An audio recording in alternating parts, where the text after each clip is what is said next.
2차 이 낙중화 기획은 바로 이제 대구 지역과의 관련성 이걸 살펴보는 거. 바로 대구 지역 유화 뿌리 할까요? 바탕 이걸 지금 요번 기회에 오늘 제가 말씀드려야 될 내용이기도 하고 기본적으로 대구 낙중화학이라는 관점에서 대구 지역 유학을 살펴보는 게 아닌가 이렇게 생각을 합니다. 그걸 준비한 거는 하나는 큰 그림 속에서 영등소 어떤 위치를 지니는가 이런 관점에서 얘기를 하고자 자료를 올려놨고요.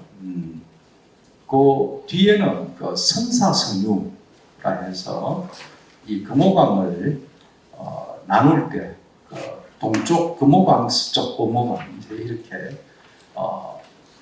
옛날에 나눠왔습니다. 북구 침산동 그 물급이 커브를 트는 그 지점 혹은 공산에서 내려오는 공산천 그 금호강 합류하는 걸 기점으로 해서 그 상류를 동쪽 여기서는 동쪽이니까 그걸 금호강 할 때 호자 그래서 동호 그리고 그 하류 지역 그 낙동강하고 연결되는 지점을 서호. 근데 이제 이 서호 그래서 우리가 대구 지역 유학을 이해하려면 지금 대구 시내 이거 풍경보다는 낙동강하고 금호강 이 기본 자연지리 이 구도에서 계속 제가 말씀을 드리면은 어느 위치구나 오히려 그림을 그려보는 게 더 좋을 것 같습니다. 그래서 선유는 뱃놀이 한 거죠. 뱃놀이 한 것이고, 근데 그 장소가 그 선사, 요 선사제에서 했다. 선사제. 근데 이 선사제가 나중에 이강서원이 됩니다. 이강서원. 그래서 이게 서호에 위치합니다. 서호.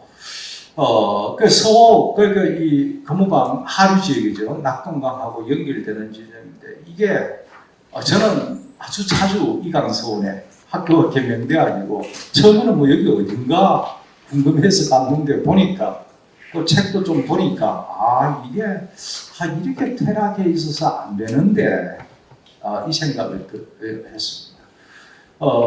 특히 또 이 이강서원은 약간 상류 지역, 이강서원에서 이 상류 지역에 지금은 한강공원으로 지금 조성이 되어 있죠. 이 사수동이에요, 사수동. 이 지명도 참 이자에 이강할 때 이라든가 사수할 때 사자라든가 다 이게 공자라든가 정의천 다 그걸 딴 거 아닙니까? 그래서 이 지역에 사는 사람들은 큰 줄기 낙수가 흐르니까 중국에서는 항상 낙수하면은 이수하고 결합을 시키죠. 이수낙수. 그래서 일악 이런 용어를 많이 씁니다. 낙동강 낙수이니까 금호강을 이수라고 부르고 그래서 이강서원이 있게 되고 또 좀 상류에는 사수동 지금 사수동인데요. 그게 바로 한강 선생이 이제 그쪽으로 오신 거죠. 오셔가지고 결국 그 한강선 돌아가시고 나중에 이 사수동에는 사양서원이 세워집니다. 사양서원이. 그래서 이 사양서원과 이수의 이강서원,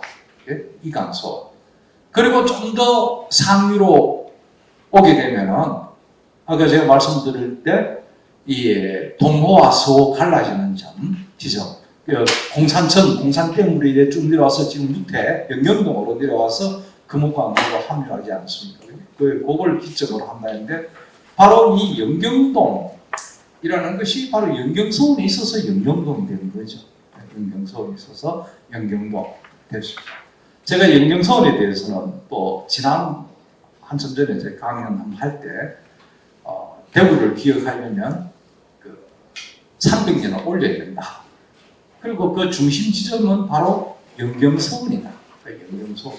우리가 영경서원에 대한 기억을 으로부터 새롭게 함으로써 대구가 근대 대구가 유명한 게 아니고 근대 대구는 그렇게 유명한 것이 아닙니다. 이미 대구가 이 근대도 와서는 영남이 쪼개졌고 남도 북도로 그리고 실제 그 대구의 역사적으로 볼 때 가장 영광스러웠던 시간은 1601년 감영이 일로 오고 그리고 영남이 쪼개질 때까지죠. 그리고 영남의 수도로 있을 때 이제 대구가 제일 어쩌면 위상이 높았죠.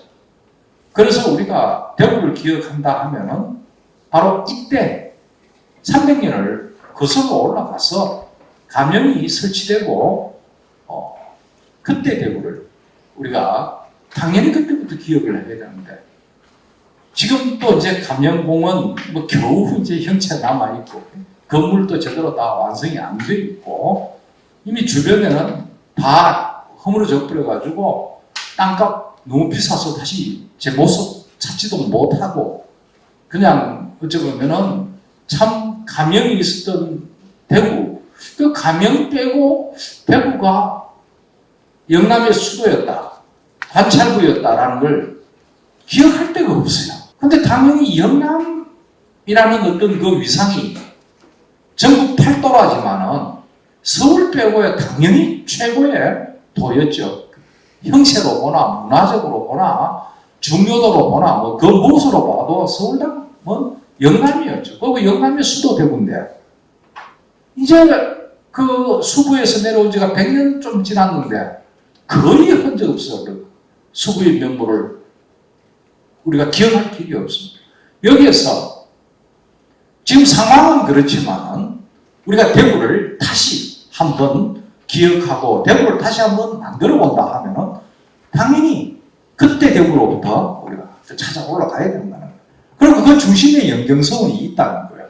영경서원이 감영으로서는 기억이 잘 안 돼요. 그러고는 그건 행정 중심이고 학술, 문화 이 중심 하면은 영경서원이에요. 그럼 대구 향교가 있지 않느냐? 대구 향교는 그 역할을 못했습니다.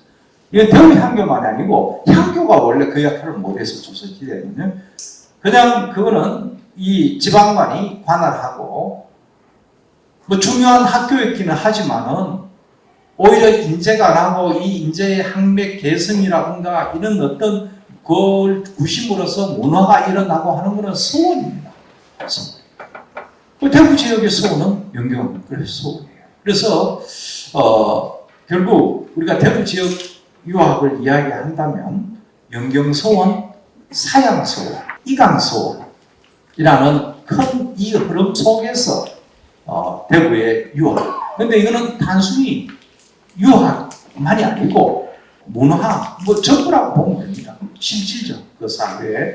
물론 그 중하층 사람들의 문화도 있고 뭐 여러 이런 문화들이 있겠죠. 민속도 있고 하겠지만은 사실 문자로 남아서 기록되고 있고 뭐 이런 거는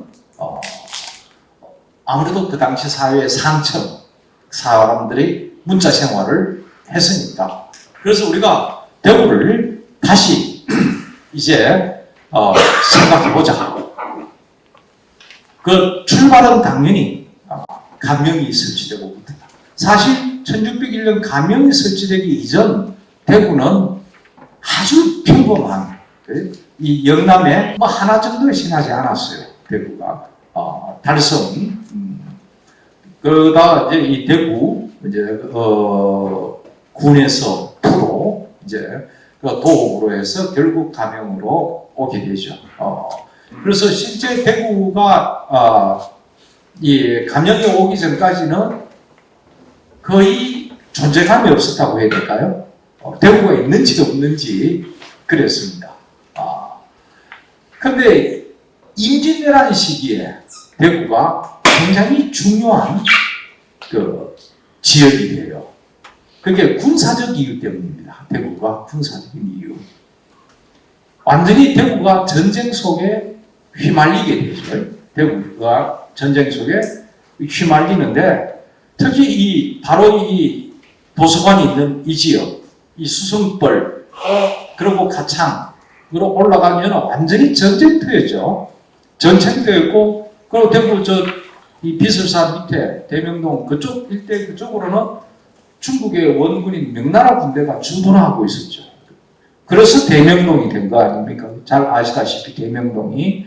그리고 명나라 장군들 중에 몇 명이 대구 지역에 기부가 나고 남아서 우리 토성이 된 사람들도 있죠.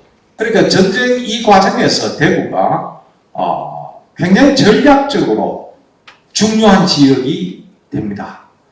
그런데 임진왜란때 아주 성공적인 방어를 해서 중요한 게 아니고 일본군한테 처참하게 깨졌죠.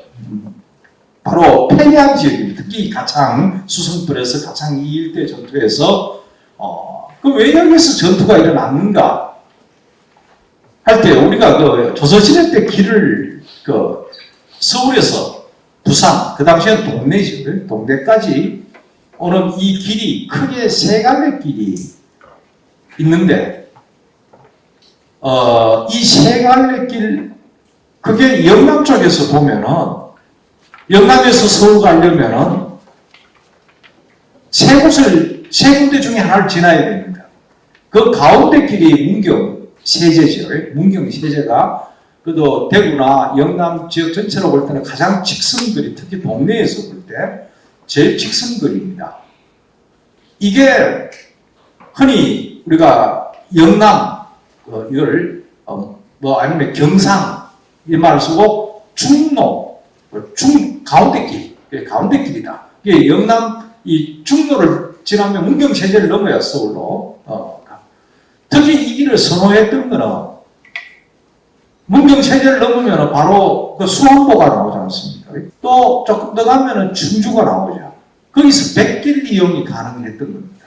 한강, 한겨울이 아니면은 거의 이제 충주에서 배를 타고 서울로 들어갑니다. 그러니까 걷는 것보다는 배가 훨씬 더 편하고, 그래서 우리가 영남 조선시대 영남 사람들은 어떻게 서울 갔는가?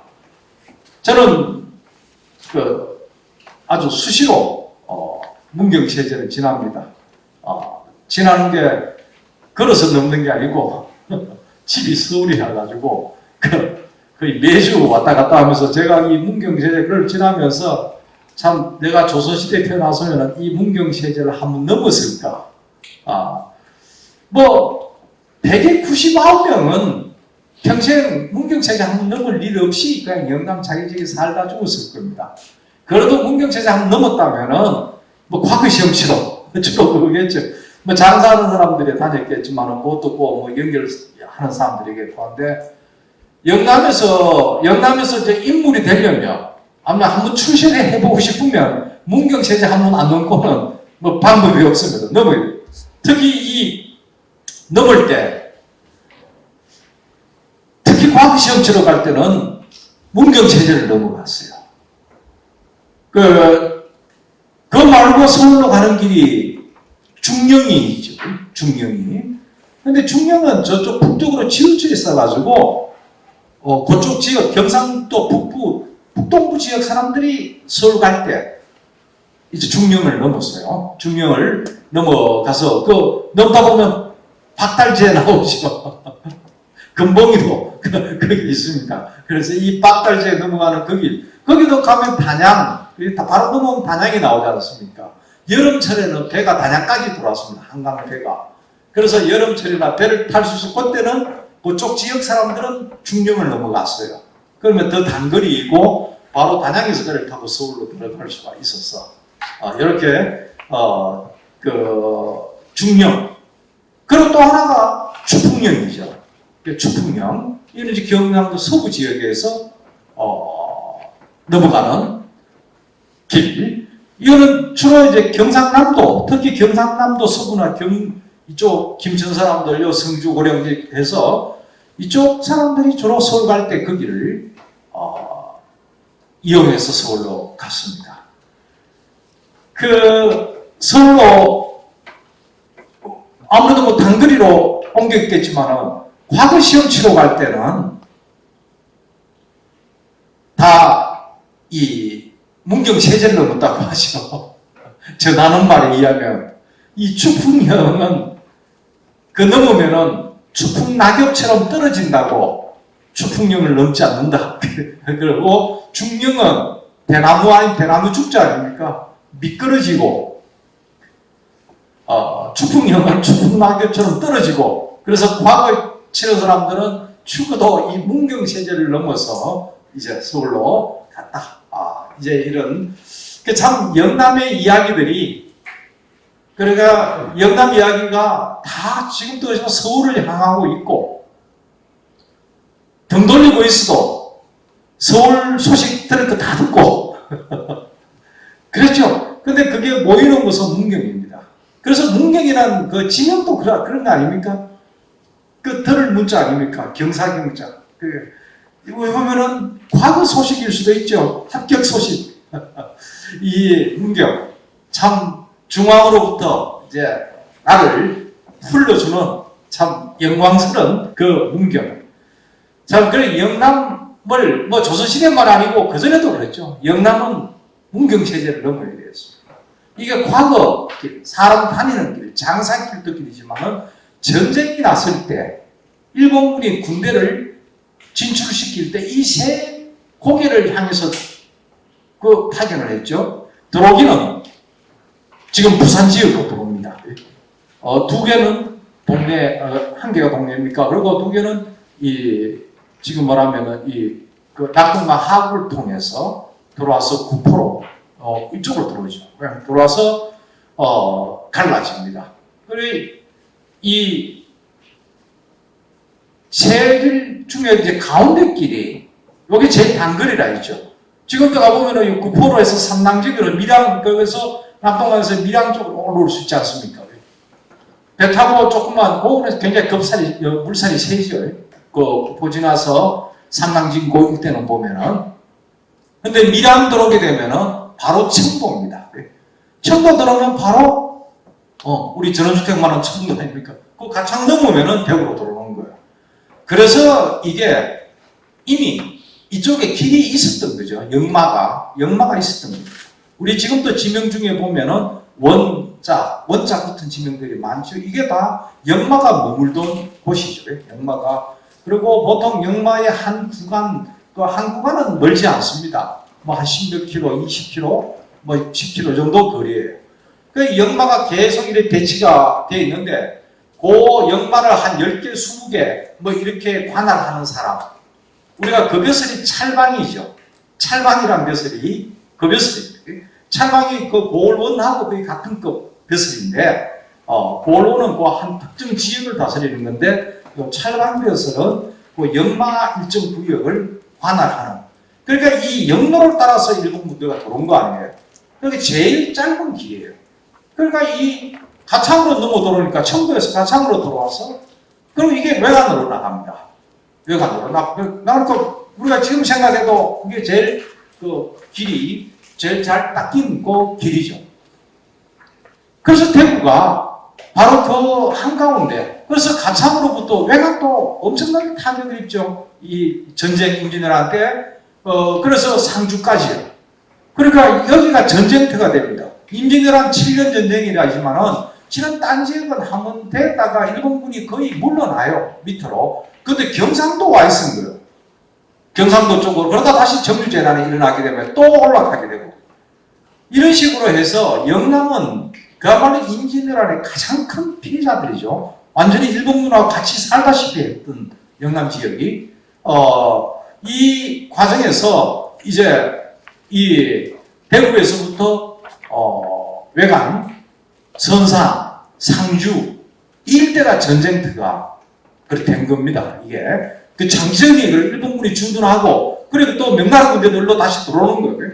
명나라 군대 건배해가지고 여기까지 안 들어올라 했죠. 그 전방 쪽으로 안 들어오려고 하는 거 여기까지 이제 들어오게 되고 이런 이제 그걸 우리가 그때부터 대구가 임난 후에 그러니까 1592년에 일어나서 1598년에 임진왜란이 끝나는데 1601년에 대구 감령이 오게 되거든요. 그 전쟁 끝나고 3년 뒤에 그전에는 그 이름도 없던 대구가 영남의 수도가 된 거예요. 그러니까 우리가 그 지금 상황을 좀 이해를 좀 해야 돼요. 그럼 대구에 왜 왔습니까? 전쟁 때문이다. 임진왜란 전쟁의 필요성. 근데 전쟁에서 승리하고 그래서 무슨 기념으로 뭐 이렇게 상주도시 온 게 아니고 임진왜란을 해보고 나니까 일본군을 방어하려면 영남의 수도가 대구로 오는 것이 제일 그러니까 유리하겠다라고 전략적 판단을 한 게 아닐까. 지금 어느 기록도 왜 대구에 감령이 왔는가 실록에 뚜렷하게 나오질 않아요. 보통 감령을 옮기고 한번 하면은 실록 충분히 기록이 상세히 토론하는 거 있는데 자세히 나와 있질 않아요. 이제 추정할 수밖에 없는데 왜 임진왜란 끝나고 바로 뒤에 그 대구보다도 훨씬 더 컸던 곳들이 많았거든요. 근데 왜 대구인가 할 때 아무래도 전쟁을 우리가 생각해야 되지 않겠는가. 그래서 이 대구가 실은 임진왜란 때 전쟁 아주 큰 희생을 치렀던 곳이다. 특히 이수성 이구가 그리고 승전을 못했고 패전했던 그런 대표적 지역이다. 그리고 참고로 또 하나 부대가 올라간 게 동해에 들어와서 그게 이제 우리가 서울 쪽에서 항상 다 임금 기준 아닙니까? 그리고 임금은 항상 남쪽으로 향해 왔거든요. 그러니까 왼쪽 임금이 볼 때 서울에 앉아서 남쪽으로 보면 왼쪽은 우리가 그냥 지도 놓고 보면 동쪽에 해당되죠. 그래서 이걸 흔히 경상 혹은 영남 좌로 그리고 오른쪽으로 난 길, 추풍령 넘는 길을 우로 이렇게 불렀죠. 그리고 이 지리적으로도 낙동강이 거의 이렇게 대각선처럼 하다가 이제 남쪽으로 빠져나가니까 임의적으로도 이게 행정은 그냥 경상도 한 개인데 가령 군과 관계된 거는 그 명칭에 보면은 경상 좌백마사 이래 나오죠. 좌백마사는 낙동강을 기준으로 해서 동쪽 지역을 담당하는 우백마사는 오른쪽을 담당. 그래서 편의적으로 경상좌도, 경상우도 이렇게 불렀어요. 경상좌도. 그러면은 낙동강을 기준으로 해서 보면은 문경 거기서부터 그 좀 삼강 내려오면 낙동이잖아요. 낙동강의 명칭은 수없이 많았어요. 근데 이제 낙동이라는 지금 그 지역 거기 오게 되면은 완전히 이제 본류가 형성됩니다. 그 문경에서 영광이 들어오고, 그리고 의성당을 거쳐 들어오는 위천이 들어와서 낙동에서 합류가 되죠.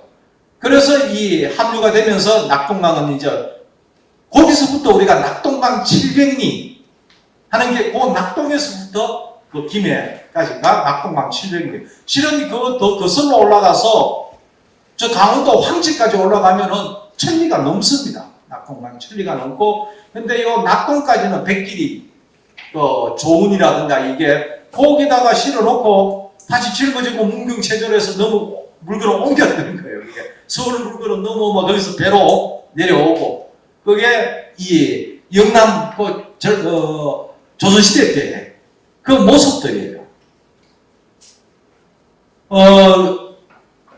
그래서 이 우로, 그러니까 좌우, 경상 우로 좌로, 그걸 가면은 이 동네에서 오면은 바로 언양으로 오게 되죠. 올라오면은 언양으로 와서 올라오는 게 경주로 옵니다. 그리고 그게 영천으로 들어와요.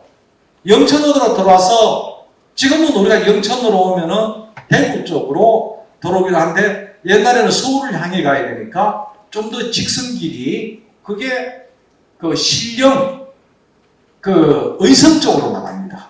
신령 의성 쪽으로 해서 나가서 그게 문경 세조로 가는 길도 있고 그게 중령으로 올라가는 길도 다시 갈라집니다. 물론 영천에 들어왔던 길도 경산을 거쳐서 대구로 들어오는 길도 어찌 보면은 중간길을 만들어 놨어요. 그러니까 서울을 중심으로 보면은 이 동네 언양, 경주, 영천, 그리고 신령, 의성 그렇게 올라가는 길. 그리고 중간 연결하는 길이 이제 영천에서 경상 거쳐서 대구 도로요. 금호강 따라 들어오는 이 길이죠. 우리가 이 길. 근데 일로도 군대가 파견이 돼 있죠. 파견이 돼가지고 바로 동래성 함락되고, 이게 송상용이가 그렇죠. 그 전사하는 이야기 나오죠. 용감히 싸웠으나 뭐 그대로 거의 전몰하는, 그러면서 일본은 그대로 이제 치고 올라와서 경주성 함락, 영천성 함락 이래서 파죽지세로 그야말로 이제 올라가게 됩니다. 서울을 향해서 신령으로 해서.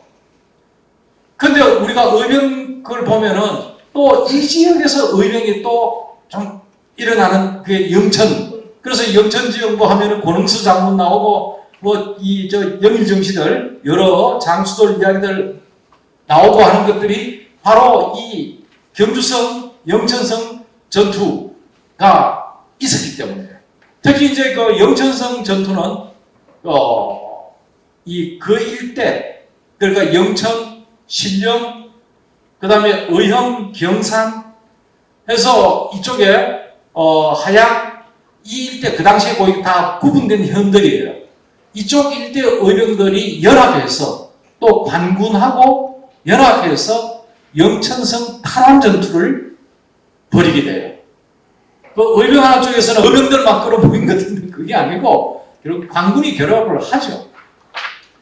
그래서 최초의 임진왜란 그 성전한 전투예요. 영천성 복성 전투가 바로 그 해에 있게 되죠. 1592년에 바로 복성 전투의 승리를 하게 됩니다.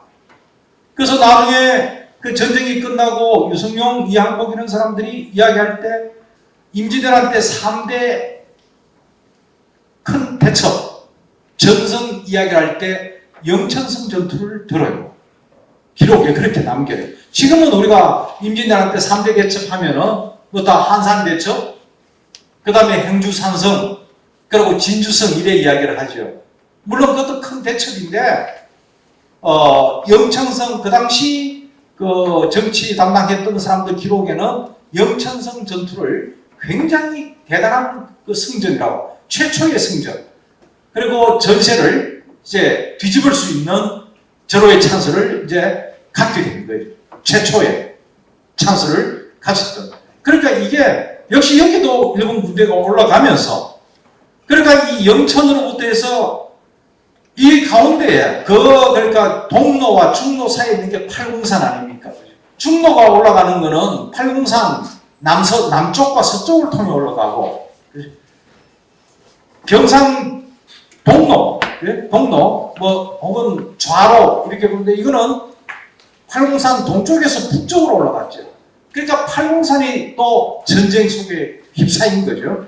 그래서 유명한 공산성 전투가 일어나게 되고, 또 이 공산 의병들의 회맹이죠. 의병장들이 모여서 서로 맹세를 하고 이제 죽을 것을 각오로 하고 어떤 그 공산 회맹이 있게 됩니다. 바로 이 공산 회맹의 중심적 세력이 영경서원의 유학자들 출신들입니다. 영경서원 출신들의 이게 각 지역에 가서 조그만한 어찌 보면 동네 의병장이죠. 뭐 요즘 한 면 단위 정도의 의병장들이 공산에 모여서 수십 명이 모여서 해맹을 하고 거기는 유성룡도 오게 되죠. 그럼 몇 차례에 걸쳐서 기록이 좀 불완전한 것도 있고 합니다. 그리고 사명대사도 참여를 하죠. 그리고 공산성 전투, 공산성은 사명대사가 또 그걸 성을 수축하고 전투를 근데 전투 치르기 전에 사명대사가 떠나고 좀 능력 모자라는 사람들이 지키다가 완전히 함몰됐죠. 그래서 다 불타게 됩니다. 정유재한테. 이 팔공산 일대가 또 굉장히 이 대구 지역을 이해하는데, 그래서 영남 중로만 관계된 게 아니고 동로하고도 관계되어 있고, 요래해서 대구를 이해할 때 적어도 우리가 감령 때부터 기억을 한다면은 임진왜란이고, 임진왜란이면 그때 상황이, 그러니까 이 대구 지금 바로 요 대구 땅도 그렇지만 대구 동쪽 경산 이쪽에서 이제 어른들이 외관, 그죠? 그리고 팔공산 꼭대기 뭐 여기서 전쟁이 터진 거예요. 일본 분들이. 그리고 명나라 군대가 주둔하고 있고 의병이 일어나고 관군도 주력을 이쪽으로 배치를 하고 뭐 이렇게 전투가 임진왜란때 이루어졌던 것이에요. 그리고 전쟁이 끝나고 3년 뒤에 대구에 감영이 오게 된 거예요. 그러니까 그 당시에 어떤 그 좀 그림을 머릿속 그림을 이렇게 한번 그려볼 그렇게 필요가 있다. 그런 생각이 들고요. 뭐 그래 이야기했으니까 이 일본이 침략 그게 이제 영남 그 우로 이거는 이제 서로가 되겠죠. 서쪽으로 그거는 이제 남강을 따라서 올라가는 거예요. 그게 진주성에서 부딪히게 되는 거예요. 부딪히게 되고 그게 이제 근데 특히 그분도 이제 적풍류로 넘어가는 군대죠. 그런데 이 진주성 진주대첩하고 한산대첩 이순신 장군은 바다였어 그랬는데 이게 어떤 전쟁사에서 위치가 날 때 전쟁이 장기화되면서 굉장히 어려워지는 거예요. 특히 장기전에 가게 되면서 어려워지는 게 무엇보다도 군수물자 보급이에요. 군수물자 보급과 식량 보급 이게 제일 어려운 거예요. 단기간 치르면은 빨리 끝내면은 그 다음 되는데 이게 장기전으로 가면 그게 이제 수월하게 되지 않는 거예요. 우리가 의병을 너무 좀 크게 이야기하는 경우가 있는데 임진왜란 때 다른 우리가 그때도 의병이 무슨 전투력이 있겠습니까? 근데 의병이 우선은 그 동기가 대단하고 동기가 죽을 각오로 향토방위에 나서는 거 아닙니까? 두 번째는 이 전투 자체는 잘 못하는데 뭐랄까요? 이 후방 교란하는 거잖아요. 그러니까 이게 그냥 여기서 1000명의 군대가 시작을 하면은 목표를 향해서 1000명이 달려가야 되는데 의병이 일어나니까 후방이 문제가 되잖아. 점령되면은 거기서 식량도 가져오고 다 되는데 의병이 일어나니까 식량 보급도 차단되어 버리고 그리고 그것도 진압을 시켜야 되니까 1000명 중에 한 50명은 떼놓고 올라가야 되는 거예요. 그러니까 올라가니까 끝에 가니까 보면 원래 계획보다 훨씬 작은 군대 규모가 되어버려요. 의병의 역할은 전투에서 뭐 전쟁을 잘해야겠다 이것보다도 굉장히 속도를 늦추고 후방을 교란하고 그리고 전선을 전국적으로 넓혀버린 거죠. 그 주력부대가 약화되어 버리는 거예요. 전선이 전국적으로 넓어져 버리니까 주력이 약화되는. 근데 우리가 너무 의병을 강조하다가 이제 그 마치 관군은 한 개도 없는 것처럼 명나라 군대도 많은 기여를 했어요. 하기는. 그러니까 큰 소리 친 거죠. 관군도 바로 정비가 됩니다. 정비가 되고 실은 의병도 거의 다 관군으로 편입이 됩니다. 선조가 그 보이는 모습이 어떻습니까? 전쟁 중에 계속 불안한 게 뭡니까? 자기 이외의 사람이 무력을 갖는 거잖아요. 그거 언제든 반란을 일으킬 수 있잖아요. 그러니까 의병이 일어나는 걸 굉장히 불안하게 생각했어요. 자기가 믿지 못하는 사람이 군대를 동원하는 것에 대해서 전쟁 중인데도 당하면서도 군대 일으키면은 좋아할 것 같지만은 저게 언제 나를 향할지 모른다는 그 불안감이 선조는 계속 갖고 있었던 거예요. 이게 우리가 생각하는 달라요, 그게.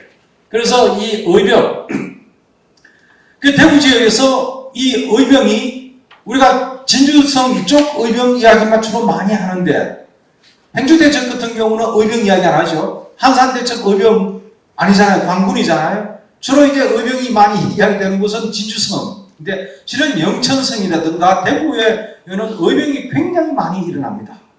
의병이에요.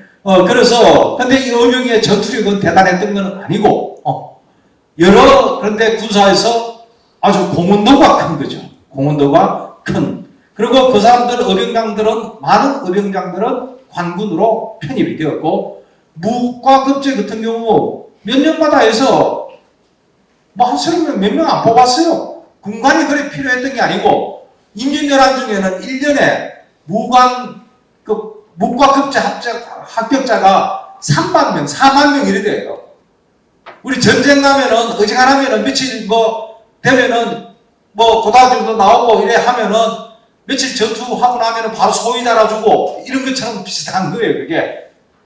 그게 임진왜란 때 무과 급제자가 막 쏟아집니다. 이게 이제 전쟁 나갔던 사람 이때가 찬스죠. 언제 관직될 수 있는 그게 되겠습니까? 그러니까 뭐 조금 전투에 들어갔던 사람들 바로 간이 시험 치러서 무과급제를 시킨 거예요.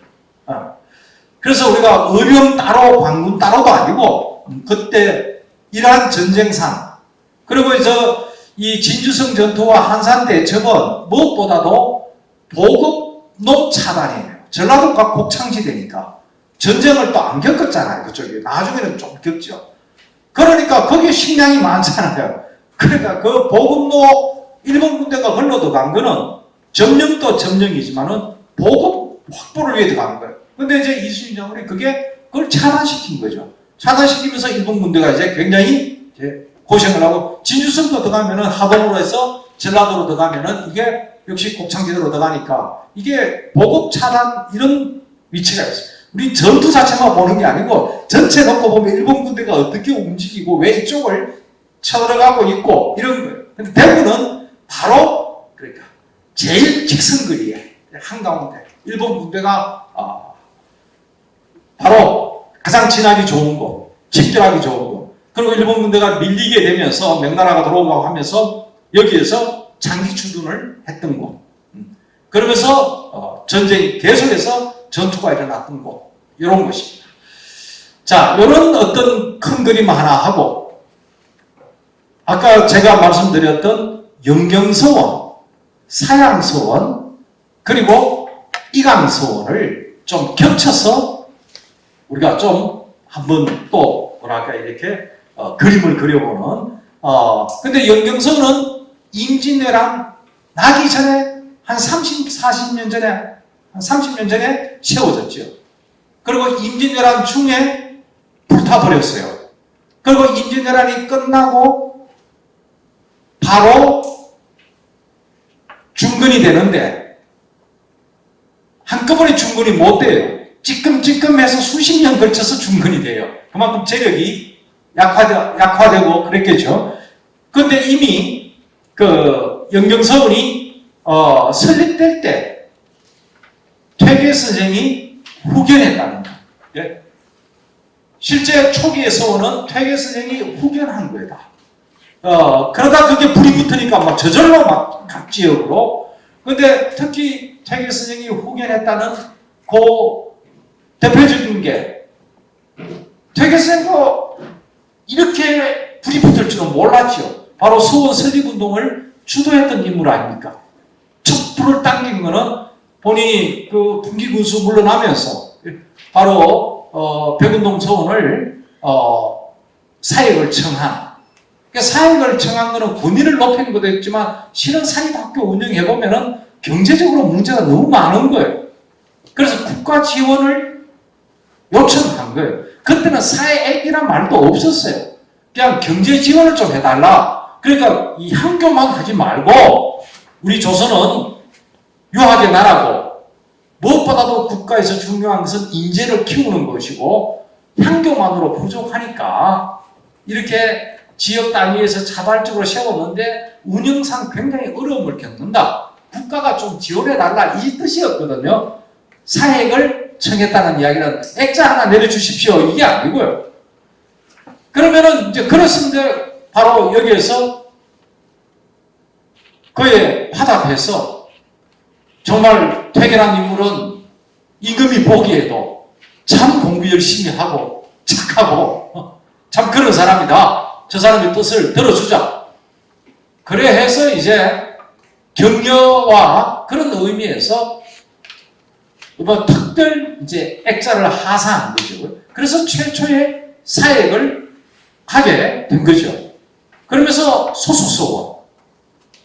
그전에는 백운동 서원이었는데 소수로 이름을 고쳐서 직접 이제 해서 사액을 해서 내린 거 아닙니까?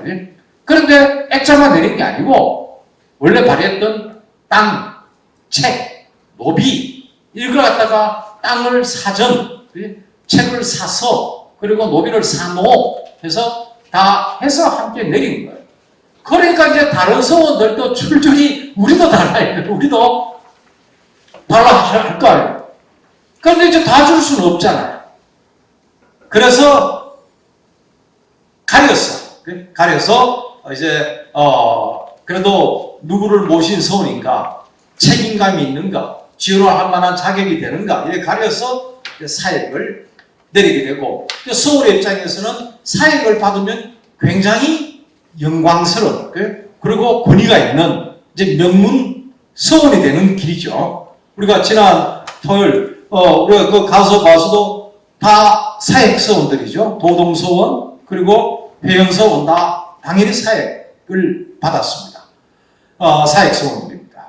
그래서 그런 형체를 유지할 수 있었지, 그 자발적으로 그 지역민들의 요즘 말하면 등록금 받아가지고 학교 운영 안 됩니다. 정부 지원금을 받아야 유지가 되는 이런 체제였어요. 근데 이 영경서원도 사역을 받게 되죠. 사역을 받게 되는데 여러 내막과 특징들이 있고, 특히 또 이 용학도서관이 영경서원 좋아하는 게 이 수성 출신의 개동 정경창이라는 인물이 영경서원 설립을 퇴계서정에 뭐랄까 후원을 받아서 직접 설립을 주도했던 사람이죠. 바로 이게 수성 출신 정계동, 또 대구 유학을 연 사람이다 이렇게 볼 수도 있죠. 그래서 바로 영경서원 그 봤는데, 영경서원은 여러 가지로 대구를 이야기할 때 우리가 제일 주목해야 될 곳이다.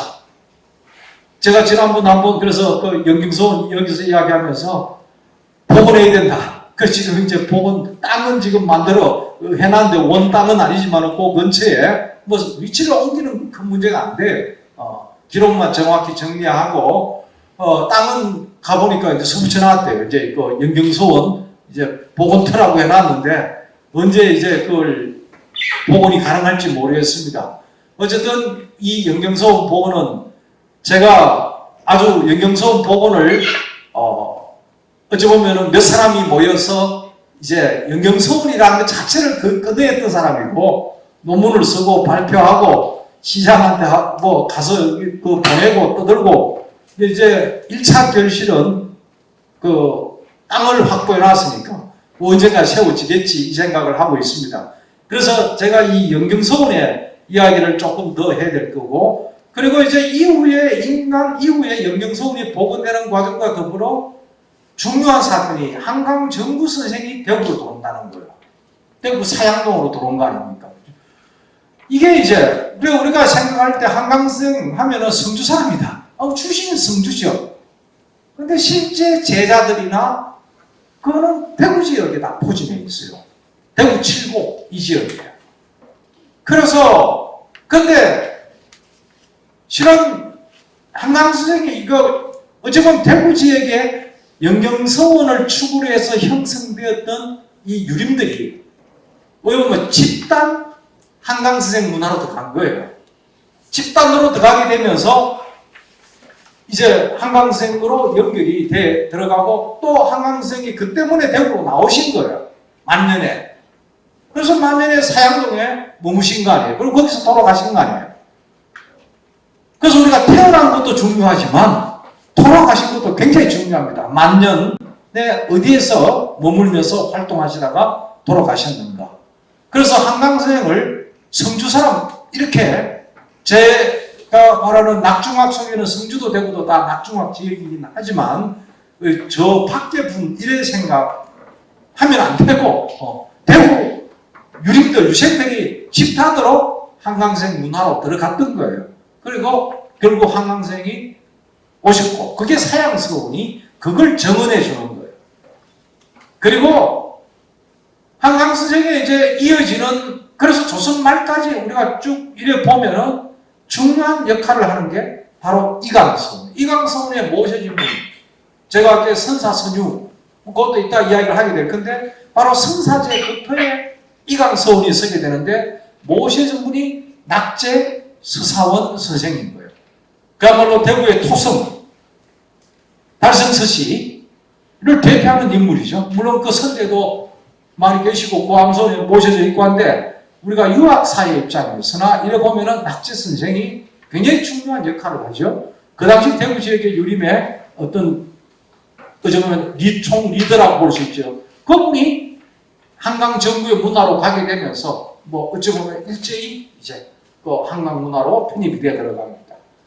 그래서 그 구도가 결국은 한강정부서정에서 낙제 서사원이라는 어떤 계보로 가게 되면서 그 세상을 두고 서울이 세워지고, 물론 그 나머지 그 당시의 유학자들의 그 분들도 또 활동이 있었으니까 곳곳에 서원들이, 우리가 작은 집 서원이라고 보면 됩니다.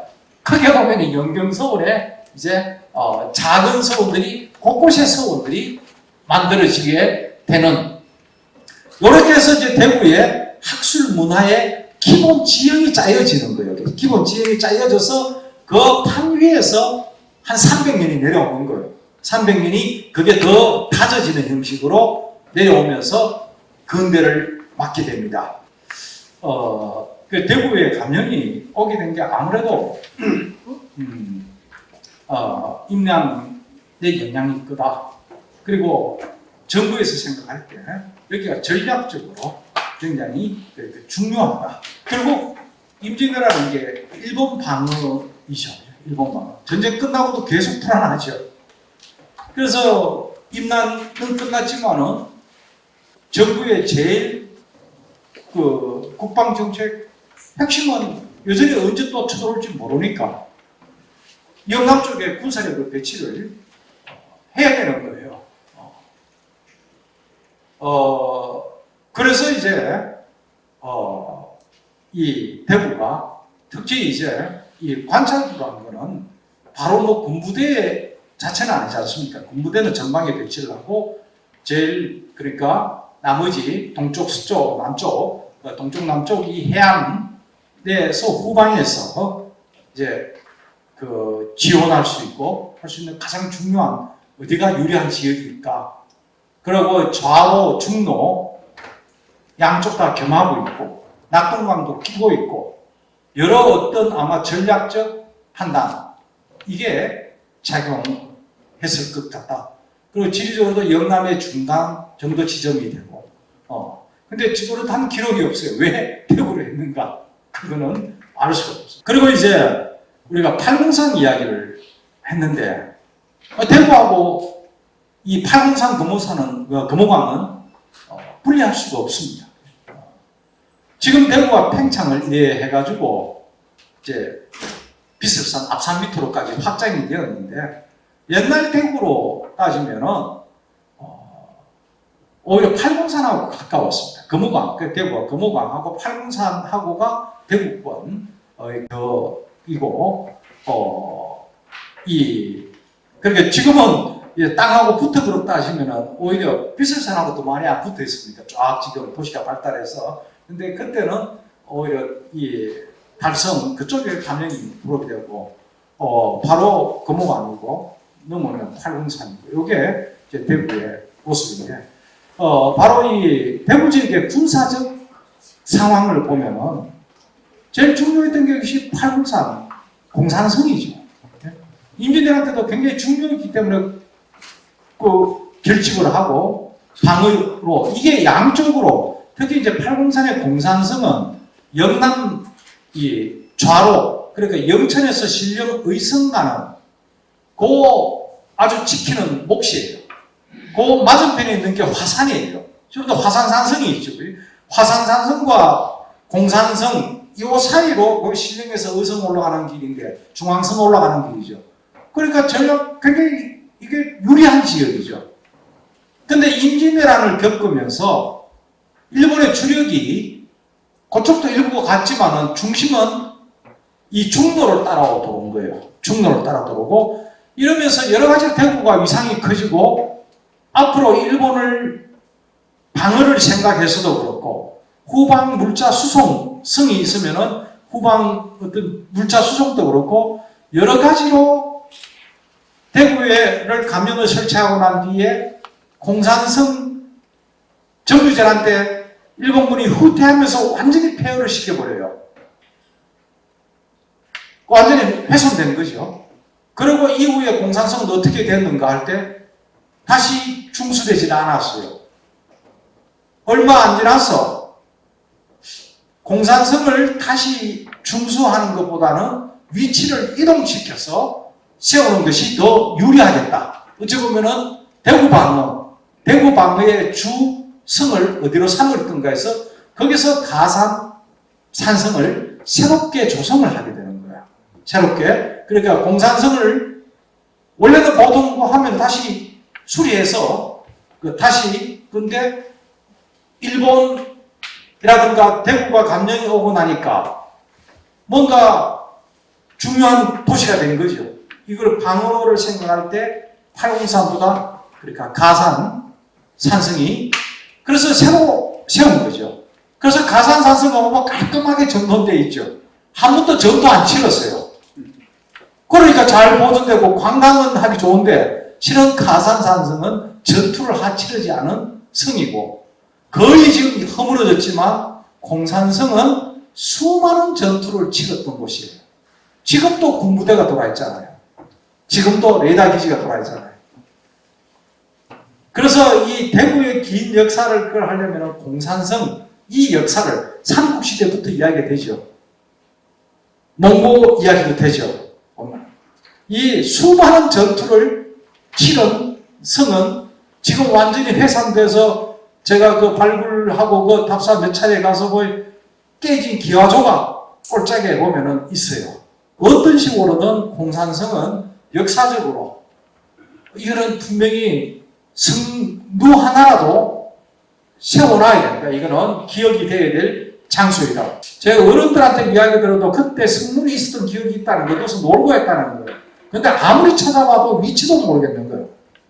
흔적도 없이. 그러니까 어른들 그랬다면은 6.25 때나 이때는 있었다는 거예요. 그게. 성 흔적이. 근데 그거는 어떻게든 찾아서 성문 한 개라도, 여기가 공산성이고, 여기 우리 역사에서 어떤 전투들이 있었고, 이거는 우리가 대구의 역사를 이야기할 때 역시 중요한 한 부분이 될 수가 있습니다. 가산산성이 이렇게 와서 어찌 보면은 감영이 대구고 대구를 지키고 영남의 제일 중요한 어찌 보면 산성으로 이제 자리매김이 되는 거예요. 대구의 중심, 영남의 중심 도시 방어 그게 되면서 이 성을 유지시키고 하는 이게 엄청난 재력이 들어요. 그래서 그쪽 지역을 특별 일종의 옛날 압록강 이런 지역도 어떻습니까? 이 둔전이라 해서 그죠? 그쪽에서 농사 짓고 군인 하고 세금도 바로 그 세금이 그대로 국방으로 들어가고 그 지역에 요게 둔전들이죠. 국경 지역에. 그것처럼 가산산성 밑에 지역이 둔전 지역 비슷하게 되어버려요.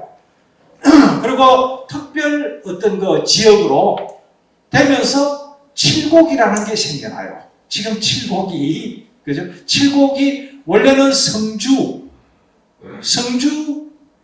목에 속했는데 가산산성이 들어오면서 가산산성 어찌 보면은 유지시키는 거죠. 그러니까 군사적으로 중요해진 거예요. 군사적으로 중요해져서 행정구역이 나눠져 버린 거죠. 나눠지면서 칠곡이 나중에 도보가 되죠. 그만큼 비중이 커지면서 그 칠곡의 옛날 이름은 팔거, 팔거현, 그래서 나중에는 도보까지로 그게 올라가게 됩니다. 그게 가산산성 때문에, 그러니까 대구 지역 혹은 영남 지역 방어 군사적 이유 때문에 칠곡이 그렇게 위상이 바뀌게 되는 거예요. 그래서 그러니까 군사적으로는 가산산성이, 공산성에서 임난을 거치면서, 그러니까 일로 들어오고, 그 다음에 군사적으로는 가산산성, 칠곡은 또 보면은 밀어주는 그거죠. 칠곡이 들어서고, 지금 우리 이제 이쪽 지역의 기본 구도들이 짜여지는 거죠, 이게요. 이게 그렇게 만들어져 지게 됩니다. 경상남북도가 나눠지는 거는, 갑오개혁 이후죠. 일본이 이제 우리 내정 간섭을 시작하면서 경상도를 남도 북도로 나눴습니다. 그리고 다시 또 이제 광역시가 3개가 나가버려서 지금은 5개 광역단체가 있는 지역이 됐죠. 근데 대구가 간영일 때는 5개 단체가 하나였던 시절입니다. 그래서 그러니까, 지금 5분의 1, 지금 영남의 5분의 1로서 대구를 기억하면 안 되고, 5개, 그러니까, 리더에 따른 어떤 해서 대구를 기억하고 대구를 기획해야 한다. 이제 제가 우선 그러니까 우리가 대구를 이야기를 하면, 자 그러면 이제 영령성원 세세한 이야기는 다음 강연자가 할 겁니다. 그리고 어느 정도 세세한 이야기는 제가 여기에 글 속에 읽어보시면 있습니다. 보면은 퇴계 선생이 서원 설립운동을 주도했다 이야기를 했고요.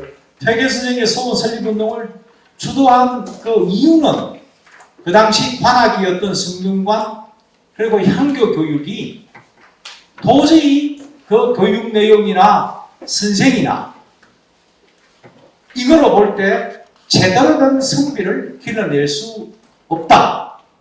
퇴계 선생 같은 경우는 피 속에 흐르는 게 뭡니까? 살인파의 후예지 않습니까? 살인파의 가장 중요한 게 뭐예요? 바로 살인 정신. 그러니까 숙이죠. 사람은 누구나 치인하기를 좋아하는데, 나가서 관직 가지고 벼슬하기를 좋아하는데, 살인파는 그 이전에 먼저 자기 자신의 도덕적 완성, 그리고 나가야 되는데 처음부터 벼슬할 생각만 한다. 이게 퇴계 선생의 환멸을 느낀 거죠. 환멸을 본인이 공부하는 과정에서도 환멸을 느꼈고, 본인이 관직 생활을 하면서도 환멸을 느꼈고, 심지어 성균관 대사성 하면서도 내도록 그 이야기예요. 학생들을 보니까 전부 요즘 말하면 고시 준비만 하는 거예요. 인간될 어떤 건 안 하고, 보니까 향교 분위기도 그렇고 교육 프로그램도 그렇고 선생도 그렇고 도저히 이 분위기에서는 제대로 된 성비를 기를 수가 없다. 향교가 다 도시에 있지 않습니까? 도시 한가운데. 문 닫아놔도 담동으로 술집 있고 그러죠. 퇴계 선생이 특히 환멸을 느꼈던 게 같이 성균관 갔을 때 앉아서 학생들끼리 저들끼리 내가 권력자도만 네 무슨 판서 시킬게, 무슨 판서 시킬게, 이런 소리 하는 거 퇴계 선생이 너무 힘들었던 거예요. 역겨워서 뽀따라 내려와 버리잖아요. 근데 할 수 없이 또 올라가잖아요.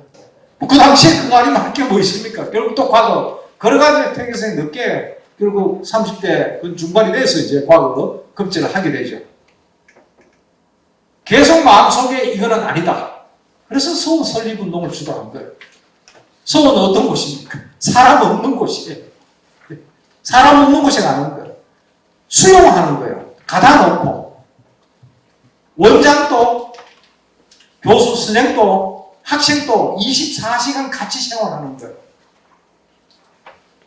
이렇게 해서 몇 년을 생활하면은 사람은 반듯해진다고 생각합니다. 똑같이 일어나고, 각각 물 뿌리고 청소하고 전부 의관 갖춰서 사당 매일 배열하고 아침에 딱 앉아서 암송하고 딱 이래가 몇 년간 생활하면 이 육군사관학교 비슷한 거죠. 태계선이 그걸 꿈꿨던 거예요. 그럼 일체 외부하고 관계 끊어버리고, 학생도 죽을 지경이지만 선생도 죽을 지경이에요. 선생도 학생도 선생하면 다 버릴 거 아니에요. 그러니까 서로가 일종의 이게, 그리고 교육 효과를 높이기 위해서 사당을 둔 거예요. 사당을 두면은 우리 공부 왜 하는가? 모범 인물이 누구 할 때 공자님. 근데 공자님 본 적 있나? 뭐 공자, 제자, 맹자, 뭐 누구 본 적 있나라는 거예요. 그런데 이제 지역에 명망 있는 존경할 만한 인물을 내세움으로써 결집하는 힘이 엄청났던 거예요. 그게 불붙는 교육열과, 그리고 우리 조상, 우리 훌륭한 조상, 요 의식과 교육열, 이 두 개가, 그래서 서원은 기본적으로 교육기능과 제사기능, 특히 서원에 모셔진다는 거, 제사라는 거는, 기본적으로 제사는 뭡니까? 자기 혈손들이 지내는 거잖아요. 근데 서원에 모셔지면 어떻게 돼요? 같은 성씨가 아니라도 제사를 지내는 그 영광이 하늘을 찌르는 거예요. 어쩌면 후손이 절하는 건 당연한데, 내 후손이 아닌데도 서울이 망할 때까지 대대로 이 지역, 김씨, 박씨, 정씨, 홍씨 다 끌어모이가 절하고 종려. 그러니까 그게 불이 붙을 만한 그 폭발력이 있었던 거예요. 폭발력이. 그게 이제 조선을 새롭게 만들어내는 거예요. 서원이라는 것이 그리고 우리나라는 사학 전통이 굉장히 깊죠. 고려시대 때도 국자가 있고 뭐 하는데 교육률도 높고 뭐 그래서 결국 최충이라든가 이런 인물들의 사립학교가 득세를 했죠. 문흥공도 그렇지 않습니까? 조선시대도 서원이 득세를 해요. 한교에서는 학파도 없고 안구도 없어요. 서원은 누구를 모시고 어떤 계보에 어떤 거에 이게 딱 학문적으로 봐도 향교는 별로 분석할 게 없어요. 똑같아요. 어디고 향교는 다 중앙통제식이고 동일하고 거기에 개인 인물이 이렇게 부각될 수가 없고 한데 서원은 누구를 모셨느냐. 그리고 우리가 서원 이야기할 때 누구의 무슨 서원 이렇게 말하지 않습니까? 누구의 태어나셨거나 거기서 생활하셨거나 가르쳤거나 죽었거나 묘가 있거나 아니면 큰 무슨 인연이 있거나 그렇죠? 뭐 그렇게 있어야 되죠. 아무렇게나 누구 모셔서 할 수 없어요. 그러한 연고에 따라서 세워지기 때문에 굉장히 끈끈한 거예요. 끈끈한 어떤 그게 이어진 거예요. 저번 해연서원 뭐 도동서원 가서 회철 이야기가 있었는데 대원군 때 회철 뭐 이야기를 700몇 개 되는 걸 47개인가로 회철했다 하는데 기록에 보면 그렇지 않습니다. 먼저 숙종 때 대대적으로 서원 회철이 있습니다. 이거는 뭐라고 생각해야 될지 모르겠는데 우선 서원을 세우자 말자 되겠음도 생각 못했던 이상으로 불이 붙었다. 그 불 붙은 것 중에 하나가 영경서원이라고. 그런데 그 이후에 엄청나게 이 전쟁 중에 불타는데 거의 다 복원돼요. 복원이 되는 과정이자. 그래 이게 근데 서원은 아무래도 교육기관이니까 중앙정부가 아니라도 최소한 면세 혜택은 있어요. 서원이 가지고 있는 땅의 면세 혜택은 줘요. 이거는 교육과 관계되어서 그러니까 이제 또 부정이 생기는 거예요. 그냥 가지고 있으면 나라의 세금을 100원 내야 되는데 서원에다 주면은 나눠 먹는 거예요. 서원 좀 나눠 먹고 자기도 좀 세금 적게 내고 100원 안 내도 한 60원 가지고 서원에 한 50원만 주면은 50원은 남기는 거죠. 이게 이제 부작용이 되는 거예요. 이게 서원이 그 지역에 경제력을 유지를 하게 되면서 땅을 많이 소유하고 또 그 가운데 중심 세력이 되니까 반상 간에 갈등도 생기고 또 서원에 누구 서원 경쟁 관계 서로 갈등 관계 있잖아요. 누구 배양하는데 누구를 배양하느냐에 가지고 또 갈라져. 그러니까 이게 근데 국가에서 볼 때는 면세지역이 너무 많아진 거예요. 거기 일하는 사람도 또 면역이 돼요. 면역이 되고. 군역, 부역 이걸 면한다는 거죠. 그리고 국가 재정에 부담이 되고 그리고 지방 세력화돼요. 지방 세력화. 그리고 고론 말도 잘 안 들어요. 고론도. 왜냐하면 고론 개가 육품벼슬인데 내가 여기 모셨던 부분은 정일품 이분을 모시는데 고론이 와서도 내가 와서 엎드려 절해야 되고 눈치 봐야 되는 거예요. 여러 가지로 중앙에서는 권력을 집중시켰으면 좋겠는데 이 눈에 가시 들인 거죠. 대원군이 철거했던 것도 그 이유잖아. 이미 숙종 때 대대적으로 한 차례 있었고 그 다음에 영조 때 또 한 번 있었어요. 그리고 대원군 때가 세 번째예요. 세 번째. 근데 대부분 사람이 기억해요. 대원군이 처음 서원 철폐한 건데 없애도 서원은 또 쓰고 이게 뭘까? 이걸 한국 사람들 지금 교육열하고도 연결시켜 생각할 수 있겠고 또 하나는 문중의식, 자기조사. 이거 이 두 개가 문중의식 이거는 사당에 모셔진 거고 관계된 거고 교육열은 이제 그 서울에 가지고 있는 교육기관 한교는 굉장히 숫자도 적고 제한적이니까 교육을 받고 싶어하는 사람은 많고 그러니까 결국 이제 서원이 이제 그 기능을 대신하게 됐고 오히려 향교의 기능을 넘어서게 되어버린 거죠. 예, 그래서 이 퇴계선생, 근데 영경서원이 결국 퇴계선생이 후견하는 것 중에 그래서 설립자가 여기 제가 요 선언 거기에도 보면은 나옵니다만은 퇴계 이황 선생이 그걸 주도하면서 이 대구 지역에서 거의 유일하게 퇴계 선생 문화에 직접 가서 배우고 가르침을 받은 사람은 아마 개동 정경창 선생일 거예요. 그리고 또 이분이 또 문과급제를 했어요. 문과급제 쉽지 않습니다. 퇴계선생 제자 중에도 문과급제가 그렇게 많지가 않아요. 문과급제를 한 거예요. 대구 지역에서도 인물을 난 거죠. 여기 보면은 퇴계선생 밑에 공부 배워서 아주 좋은 곳에 가 공부 배워서 이제 출세를 한 거죠. 서울에 가신 거죠. 근데 이제 이 퇴계선생 문화 들락거리고 할 때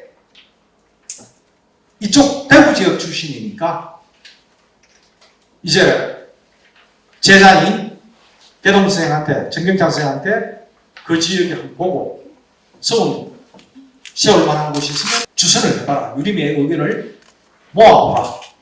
이런 의견을 전달한 거예요. 근데 또 한 분이 바로 이숙량이라는 분이죠. 매암 이숙량. 이 이숙량이라는 분은 원래 퇴계선생 살던 그 예안 분이죠. 그 아버지가 이현보, 영천이시죠. 그 청량산 올라가면 도산서 그 바로 이현보 그 종가가 그 안당댐으로 수몰됐다가 새로 아주 강가에 잘 지어놨죠. 농암 이현보 선생의 아들들 여러 명입니다. 제가 정확한 숫자는 한 5명 될 거예요. 그 몽땅 다 퇴계선생 제자로 들어오죠. 그리고 퇴계선생 그 제자 중에 아마 이제 이숙량이라는 분이 그 형의 처가가 지금 영경동 쪽이었죠. 그래서 이 형수가 뭐 친정 나들이 할 때 옛날에는 이제 집안에 그 좀 보디가드 할 수 있는 그리고 종 데리고 또 보디가드 할 수 있는 분하고 이래 그때 이숙량이 형수를 모시고 이제 친정 나들이 할 때 오신 거예요. 근데 와보니까 너무 좋은 거예요. 팔공산 밑에 지금 영경동이. 그게 시기가 일치되는 거예요. 그래서 퇴계선생이 두 제자지요. 하나는 대구 출신 개동 정경창 선생, 그리고 이숙량. 여기 너무 좋아가지고 막 거기 좀 눌러 앉아 살아본 거예요. 그러면 거기에 서울 세우라. 이래 해가지고 서울에 서게 된 거예요. 그게 영경동이네. 영경동에 서게 됐고, 굉장히 풍수 지리적으로는 굉장히 안온하죠. 동화천이 이렇게 돌아들고 앞에도 약간은 막힌 듯하고 뒤에 동그랗게 이렇게 영경동이 뭐 그렇게 되죠. 굉장히 특히 입구 들어가는데 절벽 요게 화암이라고. 그래서 영경서원의 첫 이름이 화암서원이에요.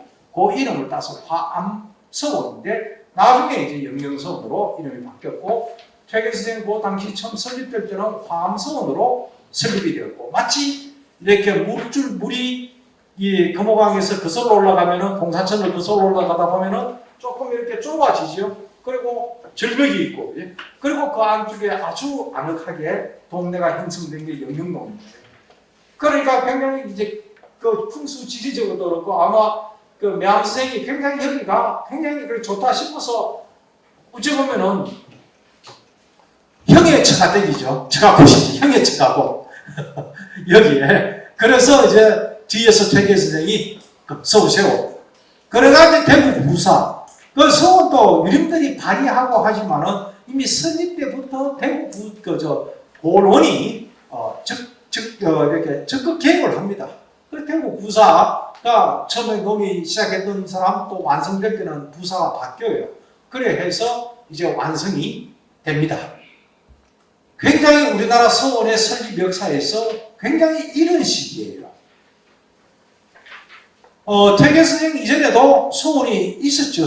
설립 이전에. 그게 바로 주세붕이 세운 바로 백운동 서원 아닙니까? 백운동 서원보다도 조금 일찍 서원 이름이 있는 곳은 있어요. 근데 거의 유명무실이에요. 그래도 사실 서원이라고 할 만한 것은 백운동 서원인데, 백운동 서원 이게 다시 소수 서원으로, 그러니까 이 백운동 서원 설립한 게 주세붕이 풍기군수할 때 아닙니까? 그죠? 그런데 퇴계 선생이 다시 그 풍기군수로 만든 거 한 10몇 년 정도 차이 날 거예요. 그 사이에 이 백운동 섬이 설립되고 그 사이 세워놓고는 운영이 엉망진창이 된 거예요. 그래서 퇴계 선생이 안 되겠다. 정부 지원을 요청하고 새로 해야 된다. 요래 했던 거예요. 그리고 이게 이제 그래서 서원 퇴계 선생이 풍기군수 물러나고 도산으로 온 게 1550년이에요. 49년에서 50년 사이고. 그 서원이 설립되는 게 1550년대예요. 그러니까 실은 서원이 제일 이제 오래된 그 명문서원이 하면은 1550년대에 세워진, 그리고 60년대 퇴계 선생이 1570년에 세상을 뜨니까 이때 세워진 서원들이 이제 아주 초기 서원들이죠. 초기 서원들입니다. 근데 이제 퇴계 선생이 대구 지역은 이렇게 두 제자를 통해서 세웠지만은 어떤 경우는 자기 제자가 그쪽 지방관이 되어서 주도한 경우도 있고, 어떤 경우는 또 그쪽의 유생이 이미 비슷하게 준비되었는데 퇴계 선생이 여러 형식으로 관계를 해요. 누구를 배양할까요? 어떻게 지을까요? 아니면은 뭐 이름을 어떻게 붙일까요? 이걸 퇴계 선생한테 다 자문을 구하는 거예요. 이런 과정에서 퇴계 선생이 개입을 처음부터 적극 개입한 것도 있고, 그 중에 가장 대표적인 게 안동에, 그러니까 그 안동 중에서도 바로 예안에다가 자기 본인 고장에다 하나 세워야겠다 한 거예요. 그래서 우탁 선생, 역동 우탁 선생이 역동서원을 세운 거거든요. 여기에는 바로 도산서원에 모셔진 그 월천 조목 선생이 굉장히 주도적으로 그 지역 출신이니까 세운 거예요. 그런 식으로 해서 기대 이상으로 여기저기 경주의 서학서원 서원이었죠. 그 다음에 이 성주에 처음에 영풍서원 했다가 천곡서원으로, 여기는 율곡이도 한강생도 그 개입돼요. 설립할 때 누구를 모실 거냐 가지고 율곡이생도 그때 개입돼요. 율곡이생 아직까지 관직이 나가기 전이에요. 본인 장인이 성주 목사를 하고 있는 거예요. 거기 왔다가 바로 어찌 보면은 본인 연고도 없는 곳이잖아요. 장인 관직하는 곳인데도 유림들한테 섞여가지고 누구를 모실까 할 때 그 공의를 일으킬 때 같이 참여하고 이런 모습을 보여요.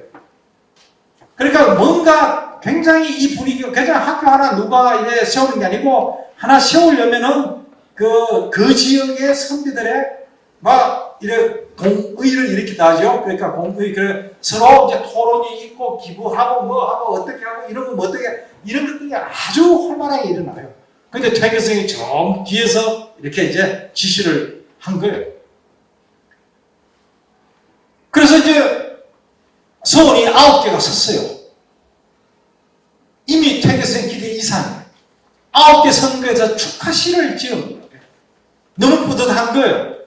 근데 이 9개, 그런 9개의 서원에 대해서 본인의 기대를 시로서 하나씩, 서원 하나당 하나씩 쓰고, 전체적인 이제 하나 속에서 시는 총 10수가 되죠. 그리고 서원은 9개가 되죠.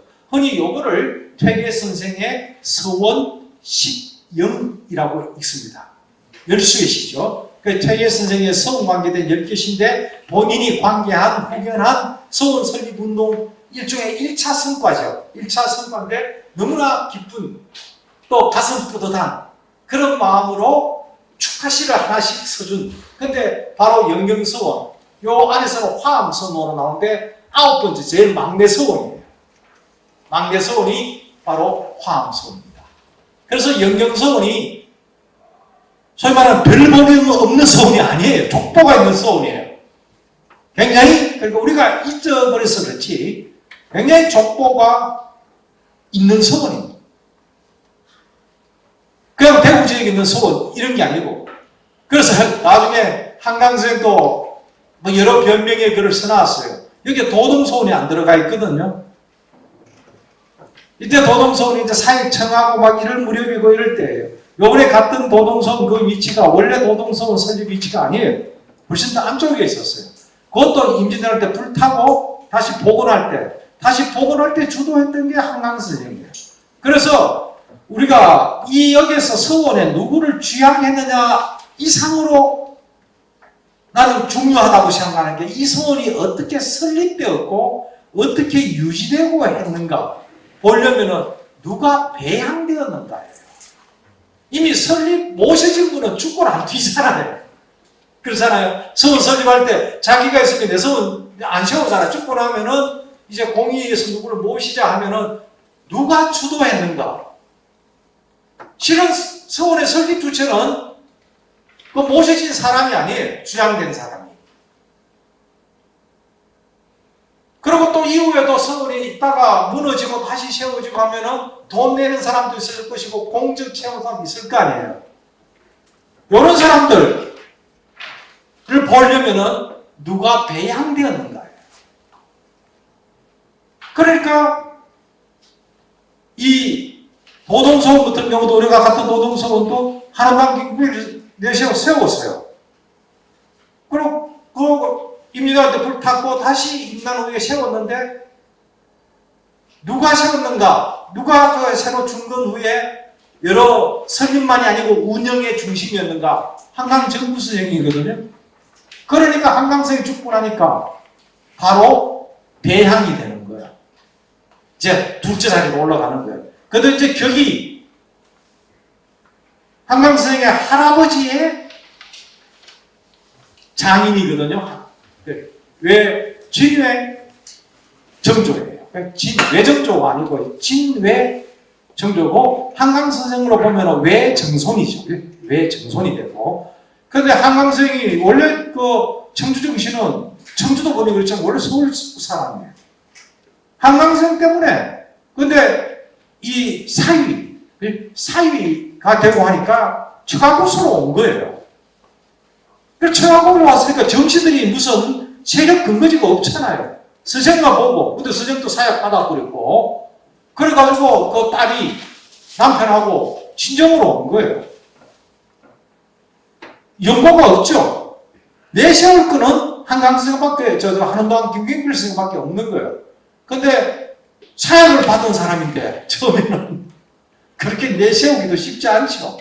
근데 그게 이제 시간이 지나고, 역시 한원당 선생의 지명도가 올라가고, 특히 이제 그 김효사와 이후에 동방 문교 종사, 원래 포원 선생하고 두 분을 올렸어요. 한원당 김경필 선생을. 근데 포원 선생만 통과되고, 한원당 선생이 떨어졌죠. 그래서 계속해서 한원당 선생 올리려고 했는데, 안 되는 거예요. 중종 때도 안 되고, 명종 때도 안 되고, 선조 때도 안 되고, 결국 광해군 때 돼요. 그 사이에 한강 선생을 문묘 종사시켜야 된다고 했던 사람도 죽었어요. 바로 회재 선생도 그 사이에 뜨고, 그 다음에 폐계 선생도 세상 뜨고, 그러다 보니 시간이 한 100년 가까이 되는 거예요. 그 사이에 한 명 한 명 갖다 들어붙기 시작한 거예요. 한강 선생 다음에, 그 다음에 하니까, 이제 한강 선생의 제자가 정암조광조, 그리고 회재 이연정, 그리고 퇴계 이황 선생, 계속 이제 처음에는 한강 선생 문묘 종사자였다가 다음은 2명 하자였다가 다음 3명을 안 해주니까 자꾸 숫자가 올라가는 거예요. 최종적으로 이제 그 광해군 때 되죠. 되면서 한강 선생과 같은 길을 그런 사람이다 해서 지금 한양에 일두정여차 선생, 남계서원에 모셔진 이 두 분 동급으로 인정하고, 나머지는 바로 항맥이 있지는 않죠. 있지는 않고, 그러나 엇비슷하게 있고, 정신이 이어지는, 그러니까 일종의, 그래서 우리가 흔히 이걸 동방오현. 근데 그 도동서원도 여기에 포함되지 않았어요. 아직까지. 그러고 보면은 영경서원의 위상이 적지 않았다는 거예요. 특징은 일반적으로 서원을 우리가 세울 때 배양하는 인물이 있어야 되는데 대구 지역에 둘러보니까 훌륭한 사람이 없는 거예요. 모실 사람이 없는 거예요. 사실은 역동서원 그 태계 스승의 고향 거기에 이안에 세울 때도 예를 먹어서 서울을 세우기로 했는데 누구를 모실 거냐? 인물이 없는 거예요. 그 지역에. 그 지역에 인물이 없으면 서울 세우기 곤란해요. 대구 지역이 그만큼 한미했다는 거예요. 모실 인물이 없었던 거예요. 그래서 태계 스승에게 이야기해요. 아무리 찾아봐도 모실 분이 없다. 이렇게 세워진 서원이 또 있죠. 영주 지역에도 보면은 이산서원인가? 그렇죠? 거기에도 보면은 그쪽 현에 모실 만한 분이 없는데 이거 어떻게 할까요? 없이도 세울 수 있다. 퇴계 선생이 승인을 해줘요. 모시는 분 없이 서원 세우는 것.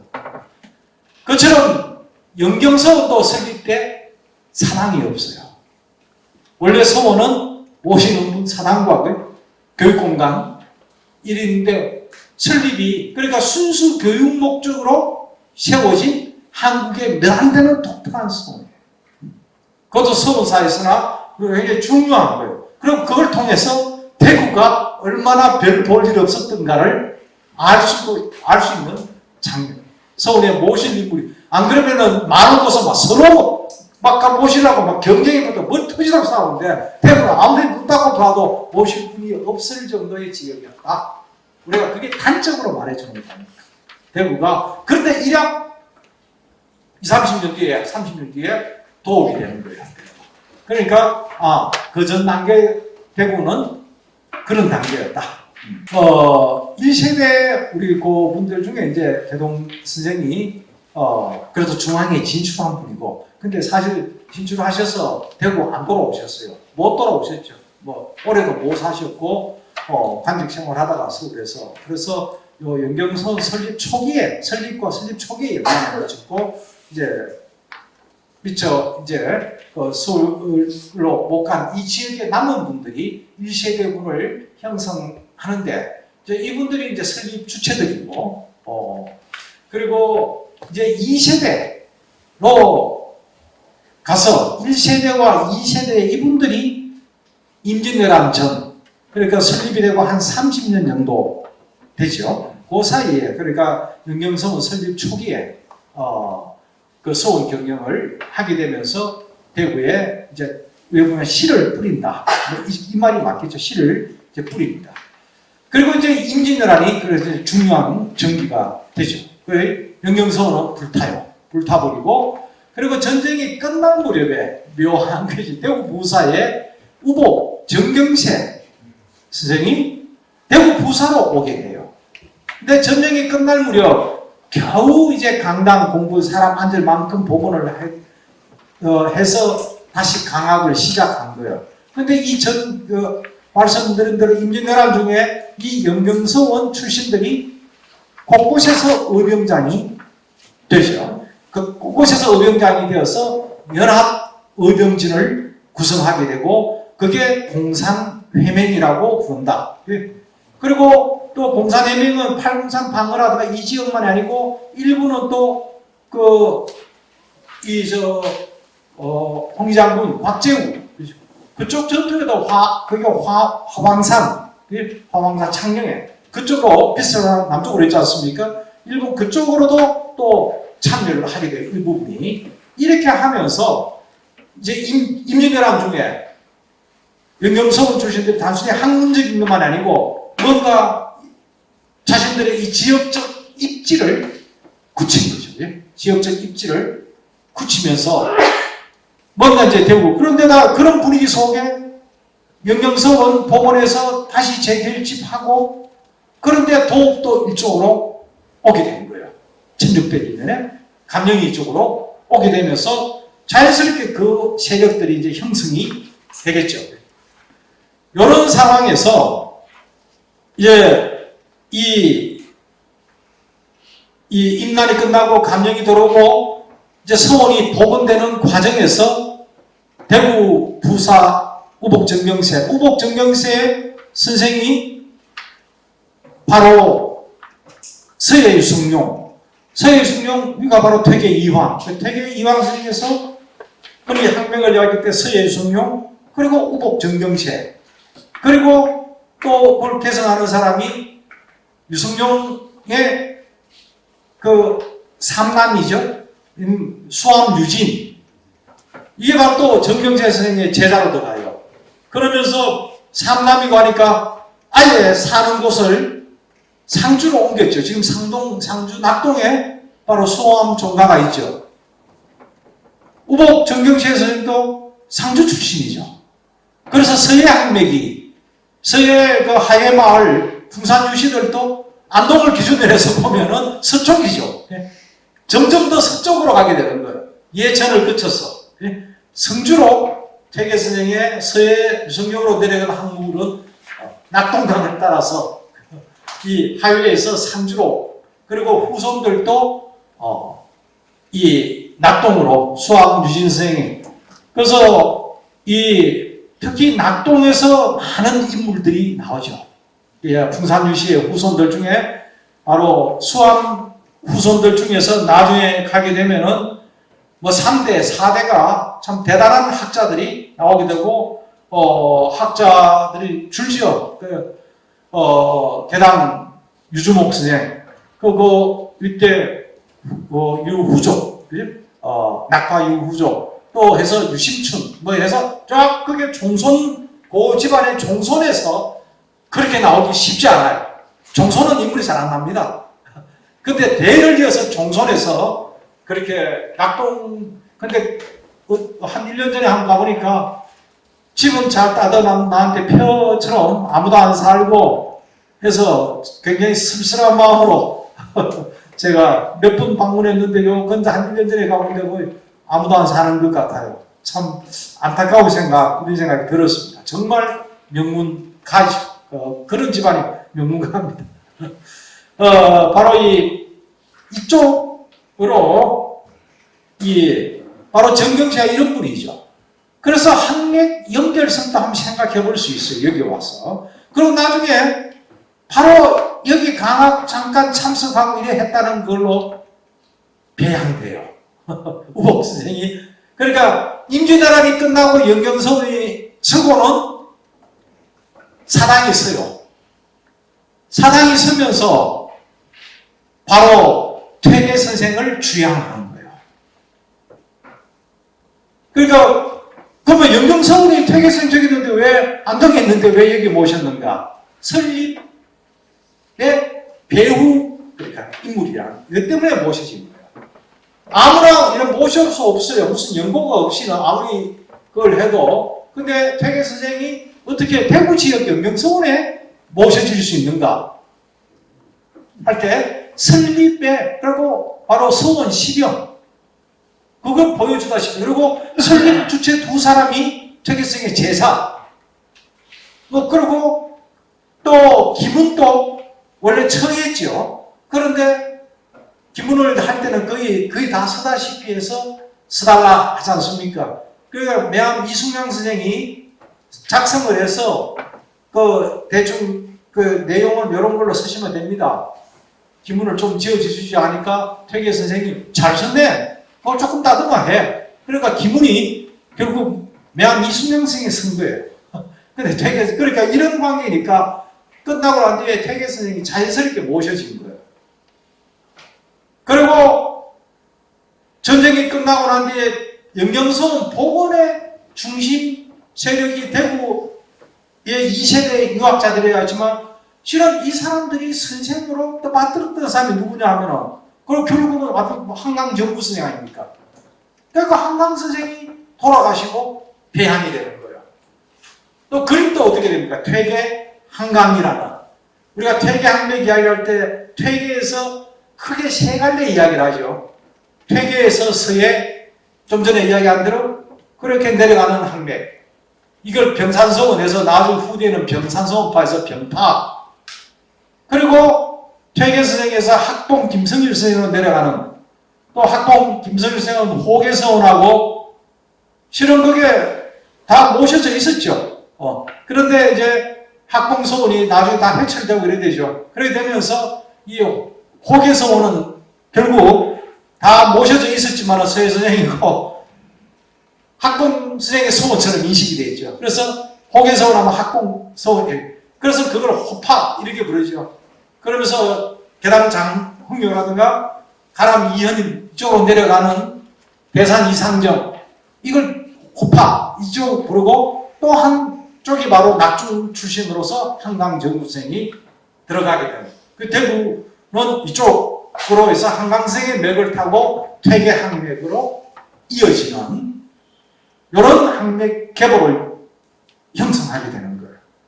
그러니까 영경서원 배양된 인물을 들다 보면은 그렇게 퇴계선생, 한강선생, 그리고 한강선생은 다시 대구집 들어와서 따로 근거지를 마련한 곳이 사양동이니까, 그게 사수동이니까 그게 사양서원이 서게 된 거예요.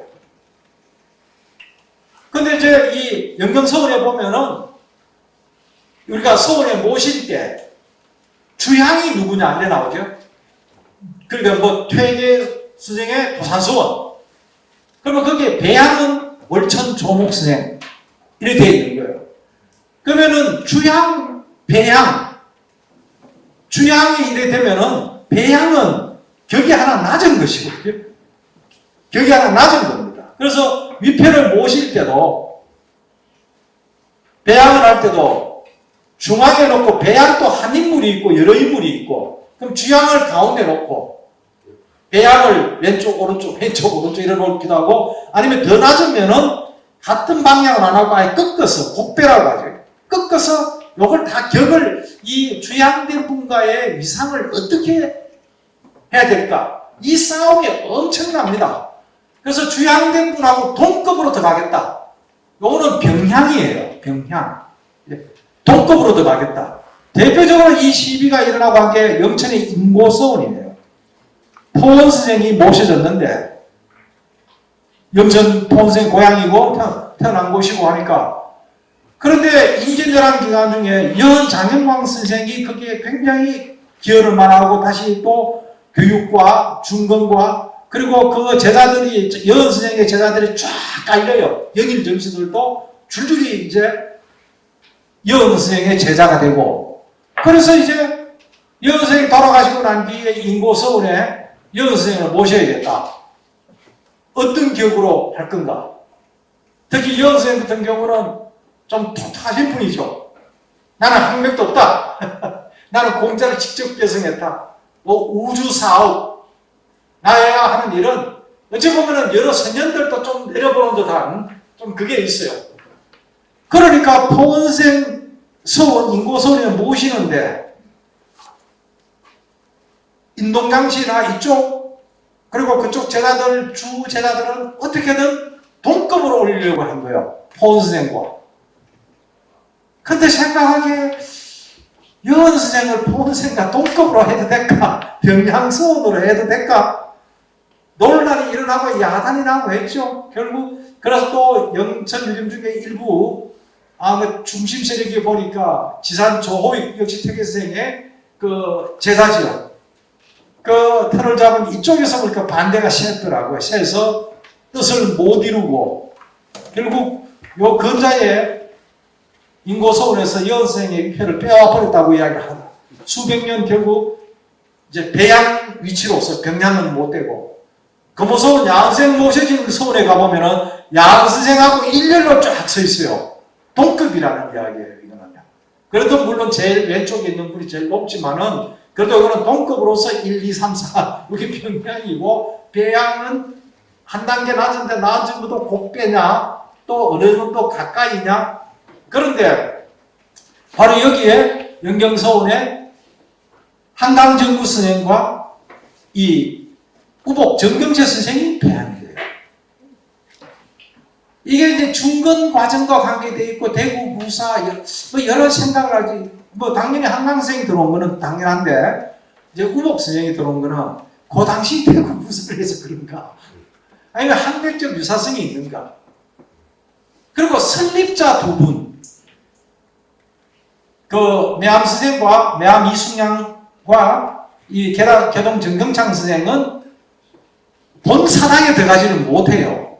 못 들어가고 따로 건물을 세워서 이걸 향현사라고 불러요. 우리가 이게 지난번 회원성 갔을 때도 향현사가 따로 있어요. 향현사가 따로 있어서 이거는 어찌 보면은 이 본당에 들어갈 만큼 격은 안 되고 그래도 그 공적은 인정되고 하는 거 별도로 건물을 세워서 뭐 기부금을 많이 내고 근데 기본 학문이라는 게 있어야 돼요. 그건 있어야 되고 서울에 모셔지려면 그러나 이제 아예 이제 따로 격이 낮게 이게 향연사인데 바로 여기에 향연사에 설립자 두 분이 모셔져요. 그러니까 바로 이순양 선생과 정경창 선생은 향연사에 모셔집니다. 그래서 중심 자리는 퇴계 선생이 앉고 한강정구 그 다음에 우복 정경세. 그 한강 선생이 이렇게 연경서원에 물론 퇴계 선생보다 한 단계 낮은 거죠. 낮은 단계로 배양이 된 거죠. 근데 이제 한강 선생이 주로 모셔진 거. 그러니까 그게 바로 이제 대구 지역에서는 사양서원이고 성주 지역은 회연서원이고 한강정구 선생의 서원은 한 5군데 되지 않나요? 그 배설했던 곳 거기에도 세워져 있고 여러 곳이 있습니다. 당연히 그쪽 뭐 한강 선생들은 다 회천이 됩니다. 저도 그 대원군이 회천을 할 때 기본 그 기준이 한 고을에 한 개 이상 두지 않는다. 이게 원칙이었어요. 한 고을에. 근데 전국에 200 몇 개였죠? 그러면은 40 몇 개만 남겼으니까 한 개 이상 두지 않는다지 가둔다 이야기는 아니에요.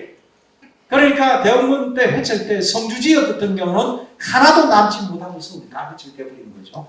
다 되었고 뭐 이제 남은 서원들도 그 지역을 보면은 도산서원은 예약, 현에 남은 거고 그래서 병산서원, 호계서원도 그래가 없어진 거예요. 근데 병산서원은 살아남았어요.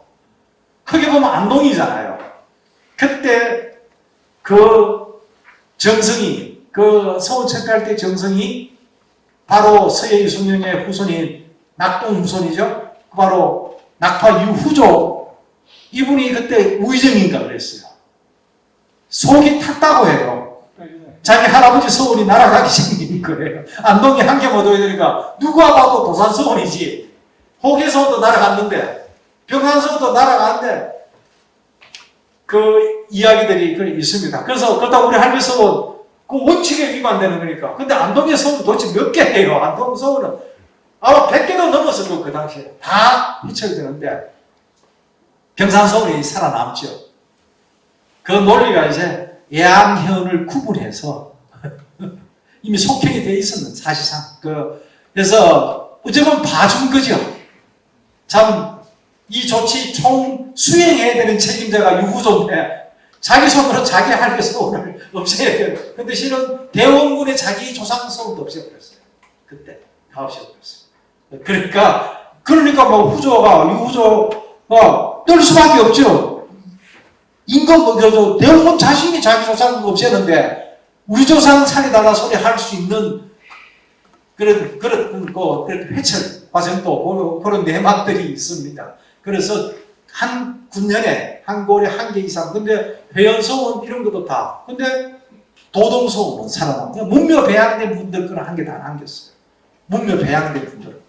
이거는 영원히 제사를 지내야 될 뿐으로 이미 국가가 공인하는데 그런 거기 때문에 살아남게 된 거예요. 그리고 이제 한강정구 선생의 그 회연서원에 보면은 향연사 이야기는 했는데 누가 배양됐는가 전혀 신경 안 쓰셨죠.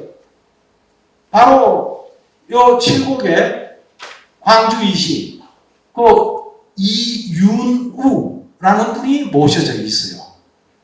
이윤우, 칠곡 이 후손들이 또 대단한 분들이죠. 특히 이제 이윤우의 아랫배로 내려와서 효종, 숙종 연간에 정말 영남을 대표하는 학자, 관직을 지냈죠. 결국 그 당쟁에 희생이 되고 이래 했지만은 바로 그 시기에는 이 칠곡의 돌파 이런 것이 매 상매 이제 태코에도 뭐 그런 태코 나오는 요 외곽 바로 하고 지천 사이에 있는 그 광주이시 여기 바로 그가 이윤우라는 분입니다. 그리고 이 이윤우라는 분이 실은 우리가 이 한강 선생의 제자를 논의할 때 많은 경우는 한강 선생의 그 당대에 있는 개성을 한 사람이 여은 선생으로 인식을 했어요. 근데 여은 장영광 선생이 바로 한강 선생의 처조카이죠. 질서이죠. 질서. 그 조카 딸의 남편이죠. 그러니까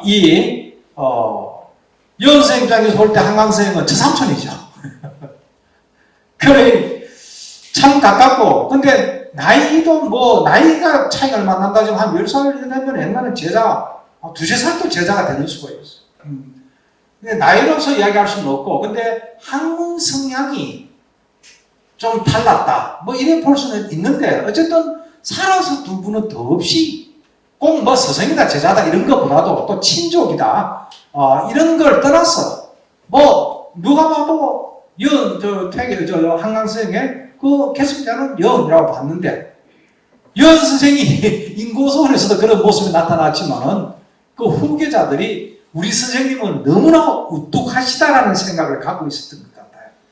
그래서 한강 선생 제자 아니다라고 어째보면은 이제 균열이 일어나게 되죠. 이게 이제 나중에는 한려 시비, 한강 정구와 여은 장영광 두 분 간의 시비가 아니고 후대들 간에 당연히 이제 한려 하면은 한강 선생을 개성한 사람으로 봐야 되는데 이 여은 쪽에서는 한강 개성 안 했다 이 이야기죠. 선생 아니다. 이래 되니까 이제 이제 시비가 일어난 이 한려 시비 이게 그러다 보니까 여은 선생이고 안 모셔지는 거예요. 그래서 이윤우 선생이 이윤우 선생도 굉장히 중요한 역할을 했지만은 일반적으로 말하면 우리가 한강 선생이 여은 선생이 갈 법한데 이윤우 선생이 그래요. 특히 이제 이쪽 대구 쪽으로 오는 데에는 바로 낙제 스사원 선생이 달성의 토성이고 그 당시 이제 이 리더였고 의병장을 했었고 임난 중에 그 공으로 현감을 지냈고 임단 끝나면서 다시 돌아와서 이제 교육하고 이런 역할을 했는데 바로 그게 선사제에서 한 거예요. 선사제에서 하고 그리고 바로 이미 한강 선생을 스승으로 모시고 그러니까 대구 지역에 이런 것하고 또 하나는 이윤우, 광주이시 이분들이 칠곡에 바로 그 칠곡의 끝부분이 사수동이에요. 이 일대가 바로 또 이윤우 선생 그러니까 이 두 분의 영향 속에서 한강 선생이 대구로 오시게 된 거예요. 사수동에 오시게 되고 돌아가시고 그래서 사양서원이 서게 되었고 이 사양서원에 그러니까 이윤우가 또 모셔지는 거예요. 이렇게 또 모셔지는 거예요. 그래서 주향과 배양 관계를 보면 그 서원의 역사를 알 수 있어요. 왜 이분이 여기에 모셔져 있는지 그걸 볼 수 있습니다. 그러니까 결국 대구의 항맥은 우선 칠곡 이쪽으로 성주에서 돌아와서 다시 기본 토양이 영경서원을 중심으로 이어졌고 한강 선생 항맥으로 들어가고 한강 선생이 대구 지역으로 오면서 완전히 한강 항맥으로 형성이 되고 그리고 한강 항맥이 형성되면서 그 개성이 다시 낙제에서 사원으로 가게 있어서 선사제에서 강학을 하고 낙제에서 사원으로 돌아가시고 그게 이강서원이 서고 공교롭게도 이래 보면은 낙동강에서 거슬러 올라가면은 이강서원, 사양서원, 영경서원 이렇게 되죠. 쭉. 그래서 여기에 팔곡시도 여러 개가 있어요. 팔곡시에도 보면은 도를 거슬러 올라가는.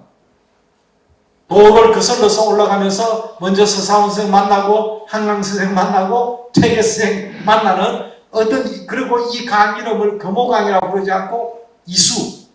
이는 이제 추자학이 발상했던 이수낙수. 그리고 더 올라가면은 하도낙서가 나왔다. 유학의 그 제일 오랜 뿌리, 전설과 같은 이야기죠. 하도낙서가 나온 게 바로 이 하도낙서 할 때 하가 황하이고 낙이 낙수이죠.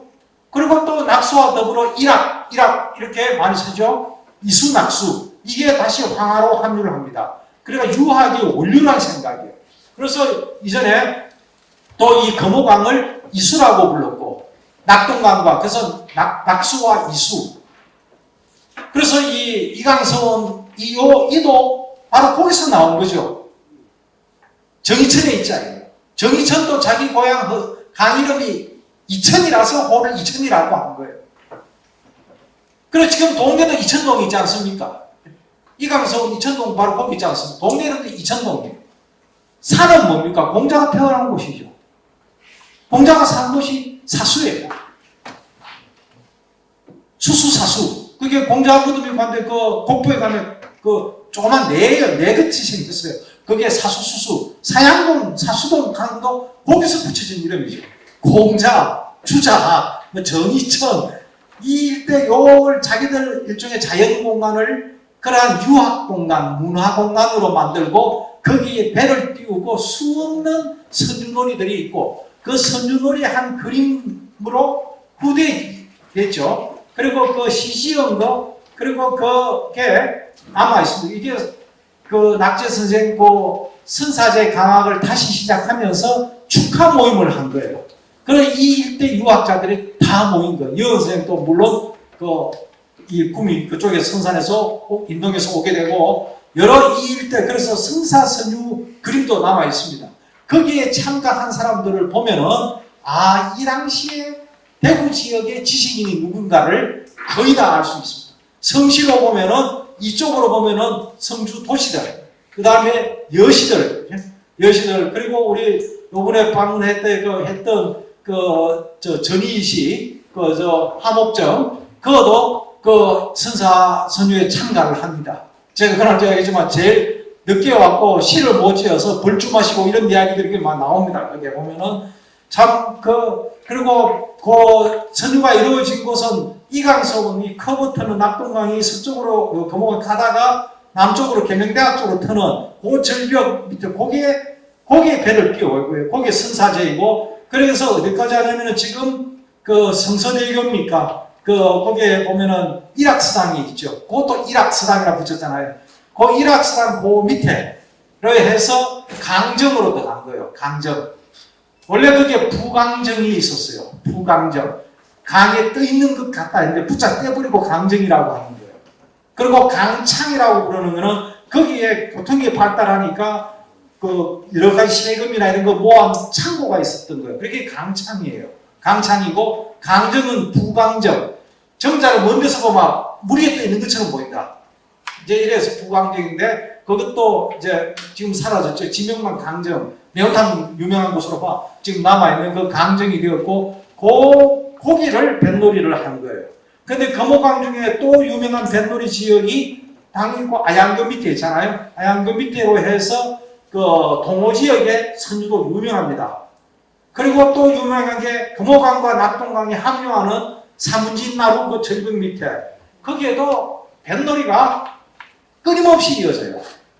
기록들도 많이 남아있고 칼국시도 많이 남아있고 저는 그래서 낙동강 그리고 이 금호강 합류하는 여지역부터 해서 요 합류 일대 그리고 금호강으로 거슬러 오는 여기가 어떤 식으로든 기억할 수 있는 다시 복원되면서 정말 대구가 이 영남의 수도 300년 대구를 기억해낼 수 있는 어떤 그 공간이 되어줬으면 좋겠다. 이런 역사적인 배경을 다 좀 기억시키는 포인트는 좀 살리고 행사도 살리고 뭐 어떤 이런 것들을 하면서 대구를 좀 크게 뿌리 깊게 기획을 했으면 좋겠다.